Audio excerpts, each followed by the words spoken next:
Basta ang hinahighlight po natin dito, base po sa pahayag ni Kuya Bal Santos Matubang, kapag kahon ng balahura sa Kalingap, wala nang chance na makabalik po sa Kalingap. So tandaan niyo po yan, wala na po kami tatanggapin na mga umalis. Ay, mga tinanggal na po ng Kalingap, din na sila makakabalik.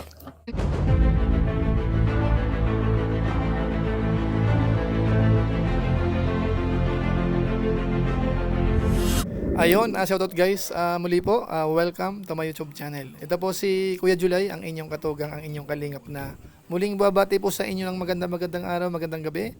Sang panig man po tayo ng mundo naroon. At sa araw na ito, panibagong vlog po tayo. Pag-usapan po natin yung patungkol ho sa pinaka-latest na pahayag ni Kuya Bal, patungkol po doon sa mga dating Kalingap na wala na ho sa Kalingap ngayon at bumanat po sa Kalingap. Ano nga ba ang desisyon po ni Kuya Bal Santos Matubang? Sila ho ba ay po pwede pang bumalik sa Kalingap? So niliwanag po yan mga kabayan po natin ni Kuya Bal. Pag-usapan po natin maya-maya ng konti. Sila ho ba ay makakabalik pa or hindi na? Pero bago po yun, konting paalala po muna si Kuya Julay. Baka sakaling meron po ditong hindi nakasubscribe sa ating YouTube channel, huwag natin kalimutan.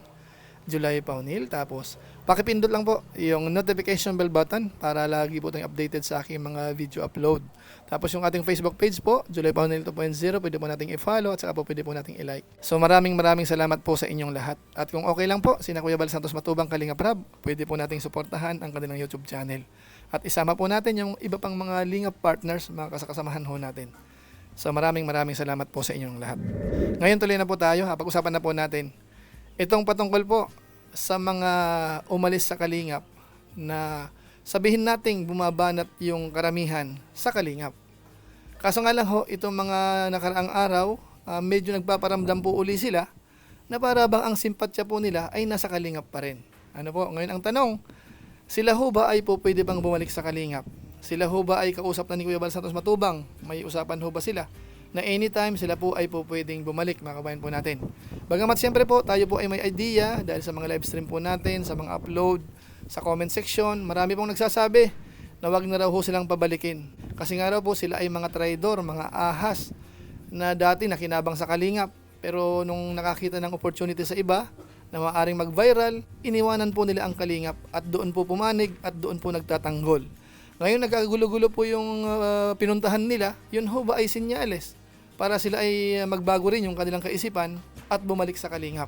Ano po, so liwanagin na po natin ito para alam ho ng marami. Hindi lang po doon sa mga concern o kaya yung mga dating Kalingap na umalis sa Kalingap, pati po yung mga viewers na nagwa-warning po sa atin, nagwa-warning kay Kuya Bal Santos Matubang, kung sakasakali daw pong pababalikin, yung iba daw ho ay magiging bashers at hindi na sila magsusupport sa Kalingap. Ano po, so ito po yung sagot po ni Kuya Bal Santos Matubang. Siguro po pakinggan ho natin. Yung mga tinanggal po, hindi na sila makakabalik. Makakasuhan pa po namin sila. Huwag kayong mag-isip, huwag kayong na pabalikin natin sa Kalingap. Tinanggal na nga sila, pabalikin mo pa. Makakasuhan pa natin sila. Huwag kayong maniniwala na mabalik o pabalikin po natin, tanggapin po natin, hindi na po. Close na po ang Kalingap sa kanila. Wala na po. No? Wala nang babalik, wala nang pabalikin. Sarado na po tayo rito. Ganun. Kasi binalahura ka na nga, binastos ka na nga, tapos pabalikin mo pa. Ano yun?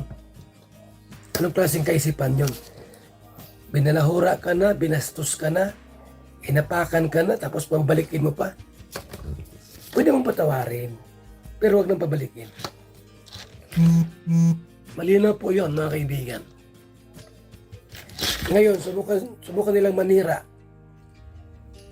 Mag-content na paninira sa atin. Ididimanda ko po sila. Hindi na ako kung sino-sino yan. Hindi na ako masalita. Mag-alam sila, mayroon na silang love letter. Hindi na ako masalita kung sinong ididemanda natin. Hindi na po. Basta ang masabi ko lang, sa mga nakikialam sa atin, no, ay ididemanda ko talaga sila. Para pag nawala sila, focus kami sa pag-charity. Pag wala makikialam sa atin, focus kami sa charity. Kung kaya't may ganito pong mga away-away, may mga ganito mga usapan kasi binabalahura kami. Binabalahura kami. Kaya ganun yun. Malinaw po yan. So tandaan niyo po yan, wala na po kami tatanggapin na mga umalis. Ay, mga tinanggal na po ng kalingap, din na sila makakabalik. Kahit pa magbait-baitan pa sila o ano, magbago sila. So ayan mga kabayan po natin, maliwanag ho yung sinabi po ni Kuya Bal Santos Matubang dyan po sa ating narinig. Ano ho, hindi na ho, wala na ho silang puwang dito po sa Kalingap.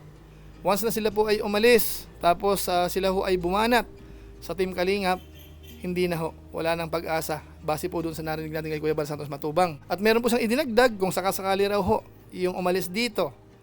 Sabihin natin bumanat sa Kalingap nung mga nakarang araw, tapos nagbago yung isip.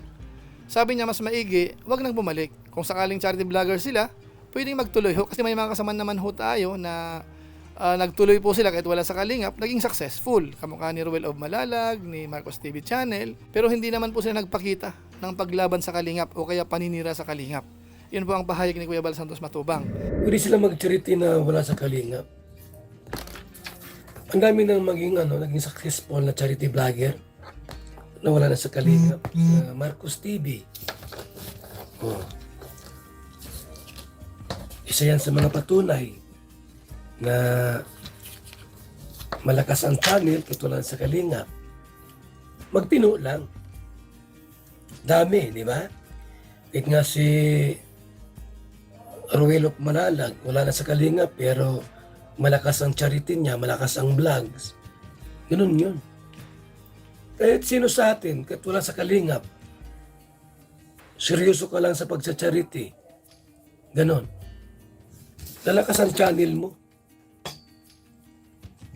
Lalakas ang channel niyo po. Basta ka lang, matino ka lang, seryoso ka lang. Wala kang mabalhorain. Talagang lalakas ang channel mo. Hindi makailangan na babalik ka pa ng kalingap para mag-charity. No need na po yun. Ngayon po, ano po sa palagay ng mga viewers natin? Kayo ho ba ay kumbinsido na hindi po yan babalikin ni Kuya Bal Santos Matubang? Pwede nyo pong i-comment po sa baba kung ano po sa palagay ho natin. Tayo ho ba ay magugulat sa hinaharap na bakit nandyan na uli yung isang pagkakataon ay binabanatan si Kuya Bal niya, binabanatan ang Kalingap. Bakit nakabalik? O kaya naman, wala na hong ganun mga kabayan po natin. Kailangan na po nilang panindigan yung pinuntahan po nila. At ang makakasagot lang po niyan kung sakaling magbabago yung pahayag ni Kuya Bal ay sina Kuya Bal Santos Matubang. Kung sakali man ho, tayo pa yung walang magagawa. Bagamat doon po sa isa pang live ni Kuya Bal Santos Matubang, may binanggit siya na yung tipong nagpaalam. Ano po? Siguro po kung sakaling nagpaalam sila at hindi naman bumanat sa Kalingap ng sobra-sobra, baka sakali. Ano po? Kasi may mga kasamaan ho tayo dito na nakabalik na sa isang pagkakataon sila ho ay bumanat naman sa Kalingap. Ano po? Pero sa ngayon ho ay kinonsider ni Kuya Bal Santos Matubang. Pero dito po sa mga latest case na nangyari, dahil mas matindi po yung awayan, hindi ko po sigurado kung sila ho ay pagbibigyan uli. So yun po ang abangan po natin. Malay natin kung sakasakaling may mga bumabalik. Ilagay ho sila sa isang grupo lang. Ano po, yung tipong parang may mga special privilege lang. Ano po, kung sila man po ay magkakaroon ng grupo, baka ganun. So di natin po sigurado. Basta ang hinahighlight po natin dito, base po sa pahayag ni Kuya Bal Santos Matubang, kapag kahon ng balahura sa Kalingap, wala nang chance na makabalik po sa Kalingap. Ano po? So yun lang po muna siguro ang ating mixing reaction video po patungkol po sa bagay na yan na narinig nga natin kay Kuya Bal. So i-share ho natin sa ating community rin po sa mga nanonood naman po sa channel natin. So maraming salamat po sa inyo. Kung inyo naman po itong nagustuhan, pwede po nating i-share. So muli, ito po si Kuya Julay, ang inyong katugang, ang inyong kalingap na pansamantalang nagpapaalam po muna. Kita-kita ulit tayo sa mga susunod ko pang vlog. Maraming salamat sa inyong walang samang pagsuporta po sa ating YouTube channel. Pagpalain nawa kayo ng Diyos, mabuhay tayong lahat. God bless po. Bye-bye!